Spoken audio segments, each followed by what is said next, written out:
You've got to relax for insights. You do work in the morning, and then you relax. Studies have shown that when you're relaxed, insights can come up.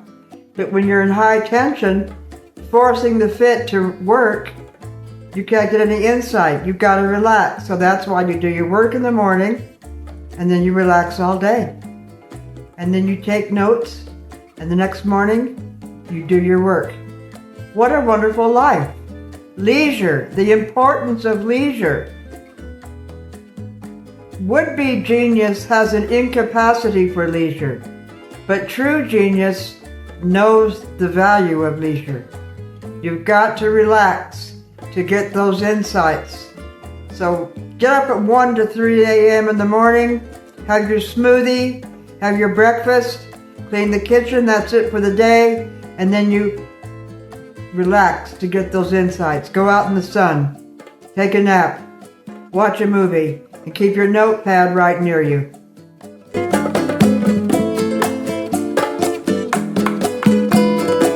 To expand your talents. Be a singer, writer, poet, whatever.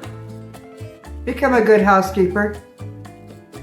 Clean up your personal life. And slim down. Detoxify your body. That's the beginning of expanding your talent. You can learn to play the piano or whatever it is, but improve your character first. That will bring out your talent. Clean up your act.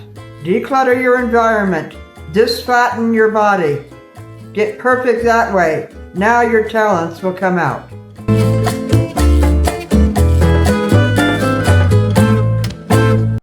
If you have a broad face, it indicates constipation. There's a big block in the colon. It's blocking you up, and since that's all blocked up, everything spreads to all the capillaries and organs and blood. It's all filled with fecal matter. It spreads out from there. The average person has 25 pounds of stored fecal matter in there. It's a horrible situation. Clean that out. Detoxify through the fruit diet. Fruit, greens, nuts, and seeds. And now you can start your venture into fame and fortune and renown and expansion of talents and creativity. Now you can start.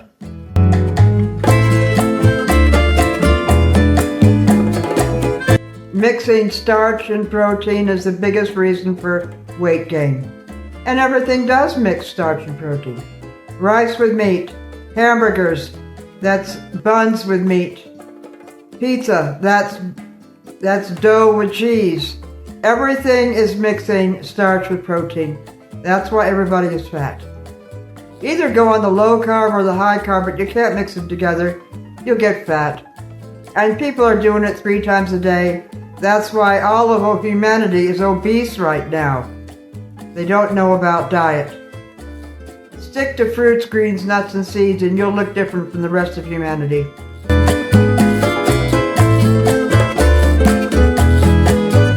I say that I'm much healthier now than I was many decades ago. You know, in middle age, shocks happen. Divorce, lost interest of the spouse, kids grow up and leave the nest, problems at work, problems in office politics, problems with other women, affairs, not over addictions yet. All these parents die. There's shocks that happen in middle age, and most people have not grown enough yet to absorb them. Yeah, we grow up when we're prepubescent and teenagers, but emotionally we may not grow until midlife. And those shocks can make you ugly, mean, abusive, lopsided looking, obese. You fall into your bag to deal with the shock, addictions of all kinds, especially eating. And it can be really rough. It may take a couple decades just to get over all the problems that happen in middle age. So, you know, I certainly wasn't mature enough. I had to go through so much to overcome the shocks of middle age.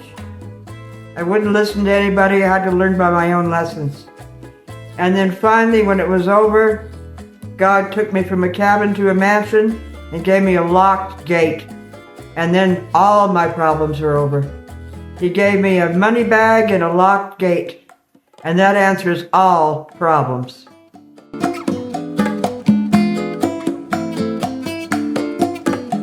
Shocks that happen, grief, trauma, and they show on the body. They're carried in the body, beneath the neck in holographic images. GSR, galvanic skin response. Each has a memory in it, holographic images. And the whole body just shows war. We carry it, and we haven't learned how to not carry it. We haven't learned yet how to overcome all that and how to trust God. That may take years to learn how to trust God. You have to keep a diary of all the miracles that He performed. And then as you look back, gee, He took care of all that. That was just one miracle after another. And that builds your faith. And then you realize how to overcome obstacles. When you're young, you fall into your bag. Drink at them, gossip at them, create problems at them, get fat at them. This all has to be overcome. The whole society is getting fat at them. People just eat because everyone's a zombie. You can't really trust anybody. Things have changed. Particularly since COVID or in 1920 or 2020, everything changed. People lost their jobs, homelessness increased, and just the social hypnotism. You have to go along with the line of thought. Those who think differently are persecuted. This all creates zombies. And it's hard getting along in this world. People have become hateful. They don't even hide it anymore. I know that the gym I go to, people used to say, hi, Karen, hi. Now it's just suspicion. People have changed. And so we maladapt to that with addictions. We want to create our own solace, create our own party. Let's order a pizza, have our own party in the midst of it all, so we know we still exist. Retirement is much better. Retirement is your glory. It's the culmination of a life of overcoming. It's the best. Don't fear retirement. It is like crawling into some cozy pajamas, separate from society. You can take naps and do your own thing. It's so much better than office politics.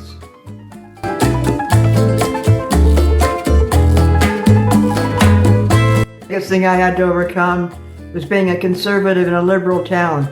Why do liberals want mass illegal immigration with millions coming over the border, unvetted? We don't know what they're all about. Because they hate America. They've hated America since the 60s. It's fashionable to hate America. It's fashionable to hate Trump. They go along with the herd. They don't think for themselves. And so there's the link between the left and all these groups that want to bring America down. They just chirp and parrot the line. They don't know what they're talking about. And I hear, oh, college professors, they're one of the worst and the stupidest, the things they say. This was the biggest thing I had to overcome, living in a liberal town, a Southern California druggy, desert liberal town. They bombed my mailbox. You're not allowed to think freely anymore. You're not allowed to even bring it up. I'm so glad to be out of that town and into a conservative town where everybody's into their own households, nobody's gossiping about anybody. Believe me, this exists.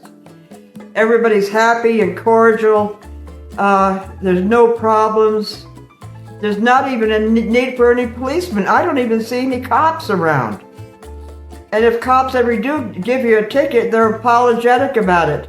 Everybody is so nice compared to that liberal, backbiting, officious town I lived in.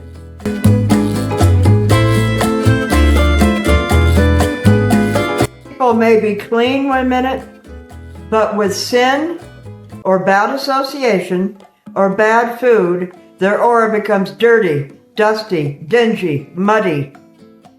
They look dirty. They look like you want to give them a brush to scrub. It just happens automatically. You may be clean, but then in sin, you become dirty. On the face, on the body. The body changes. Look what I wrote. With sin or bad association or bad food, the aura becomes dusty. Mistakes, mismanagement, carelessness, disorder, a dark crust. You need a brush. Yes, that's what happens. Yeah, you don't look clean anymore. Then you try to cover it up with makeup. It can't be done. It's your aura. You're still dirty. Still people call you dirty, no matter how clean you are.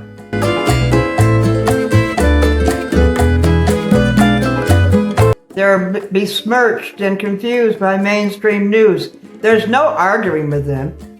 Oh, I used to argue with them. And no, there's no in-between anymore. There's no reasoning with anybody. They are hypnotized. They all buy into slogans. They're not thought out slogans. They just buy into it. And it's all the news, all the mainstream news except for a few.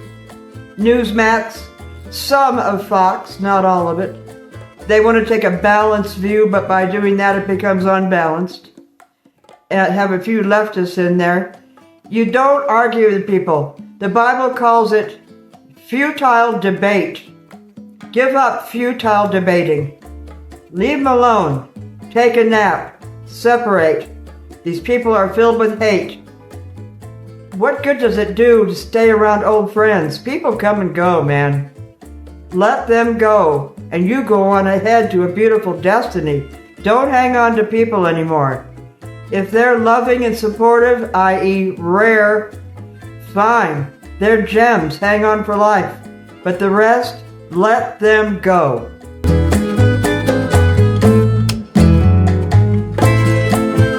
You know, beauty can disappear in a second. Like Elizabeth Taylor says, we all have the same features, it's just put together in different ways. Lines, angles, planes, and if you're in sin, everything changes in the nervous system, and all those lines, angles, and planes will change. And the same beautiful woman will become incredibly ugly, and people won't know what it was. They'll say, what happened to you? Men or women, same thing. If you're in sin, there's no more beauty. From ashes to beauty, back to ashes. Watch out. Don't take anything for granted. Don't take anything for granted in your finances either. It can all be gone in a minute. God can put holes in your bucket and it's gone. The rewards come from God.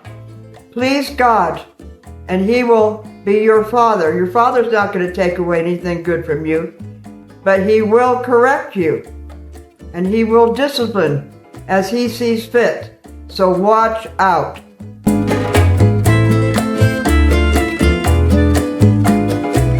This diet, fruit, greens, nuts, seeds, you become very hypersensitive. And people say, come to my house for dinner. Come to my house for lunch. I won't do it.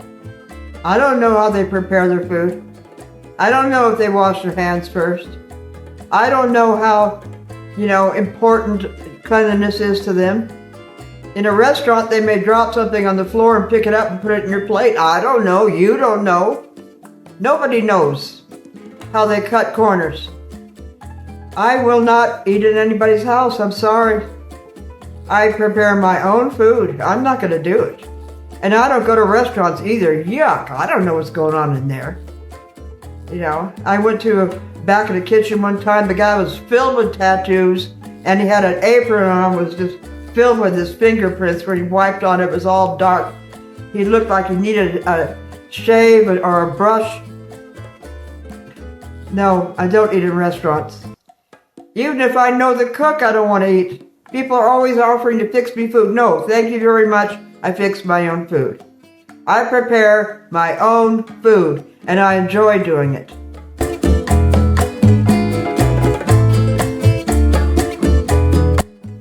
I occasionally go over for speaking engagements to different towns and things, and people want me to stay with them in their house. No, I stay in a hotel. I don't stay with people. They have different values than I do. I'm not judging them. I just don't stay in people's houses. It's the same thing. You become hypersensitive on this diet. You become so sensitive, you can smell people on buses. Nobody else can smell them, but you can.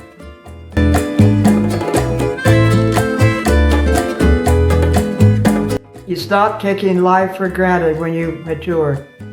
You realize you can go way up and you can go way down. I've made 3 fortunes, I've lost 3 fortunes. I've been down in the gutter, I've been up in a mansion. God gave me the opportunity to see all facets of life, and I take nothing for granted. Nothing. Because it can be lost in a minute. That is leadership power. When you're young and immature, you think you're going to be young forever, you think nothing can happen, you take wild chances, you're reckless. No more. That's over.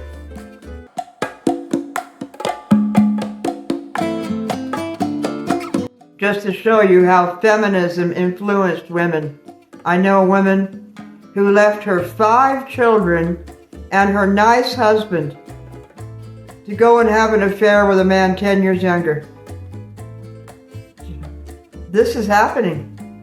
People take wild chances and their life is ruined. The Bible talks about a woman who brings down her house with her own hands. Brings it just down. And everybody loses. The husband, the kids, the pets. Often made homeless, she is, because she took a wild chance. Don't take anything for granted. If you have it good, hang on to it.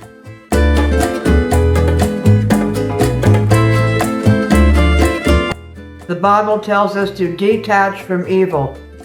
If you can sense something's off with this person, something is not quite good, not quite clean, something is phony here. She wants to hug me, but I can sense she'd turn against me in a minute, topple my crown, dethrone me. You can sense that.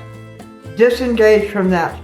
People are becoming evil. The Bible says in the latter days people would become evil, lovers of self, selfish, hedonistic. Just divorce from that and have the day all to yourself. Separate ye. The Bible says that. Come out from amongst them and enjoy your day. Take a nap, take a bath. You've achieved something. Separation is achievement.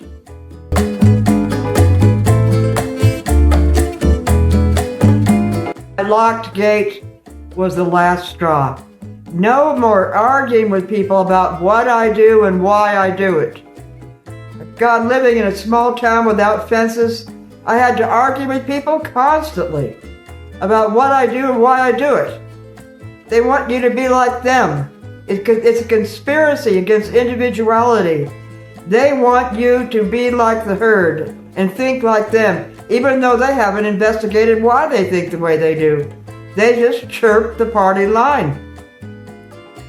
Man, this isn't happening anymore. I'm telling you, retirement is the best stage of life.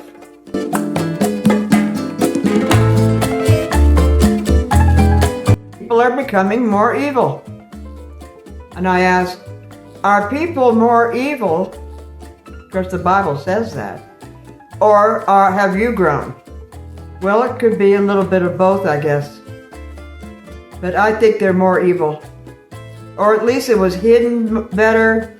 In mid-20th century, in the 50s and 60s, people were more cordial, and it was hidden, perhaps. They've always been evil. We're all sinners. But there's only one perfect man.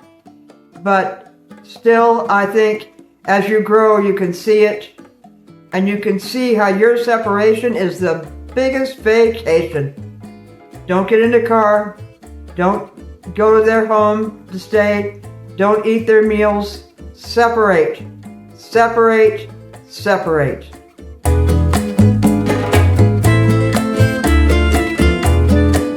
You are kind, compassionate, and empathic, but they want more. They want access. They want to topple your throne. They want what you have. That isn't enough for them. Don't let your kindness be your trap. These are the narcissists. They want what you have. They want a foot in your door. They want to worm their way in. And they want to take everything you have because it's the devil. He comes to kill, steal, and destroy.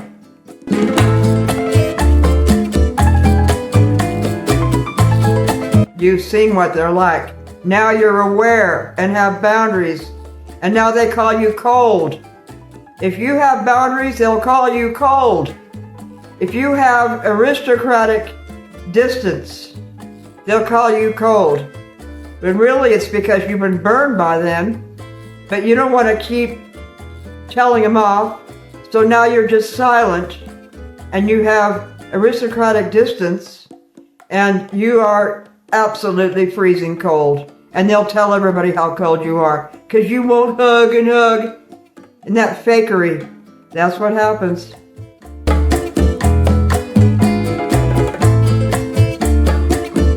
Cold towards toxic people for sure. You've had enough of the humiliations, the scammers, those who have let you down and lied to you. Yeah, you're distant, but you're not cold. They are cold from their selfishness. They don't love you. They just want to dethrone you and take everything you have and move you out of the picture. They're jealous.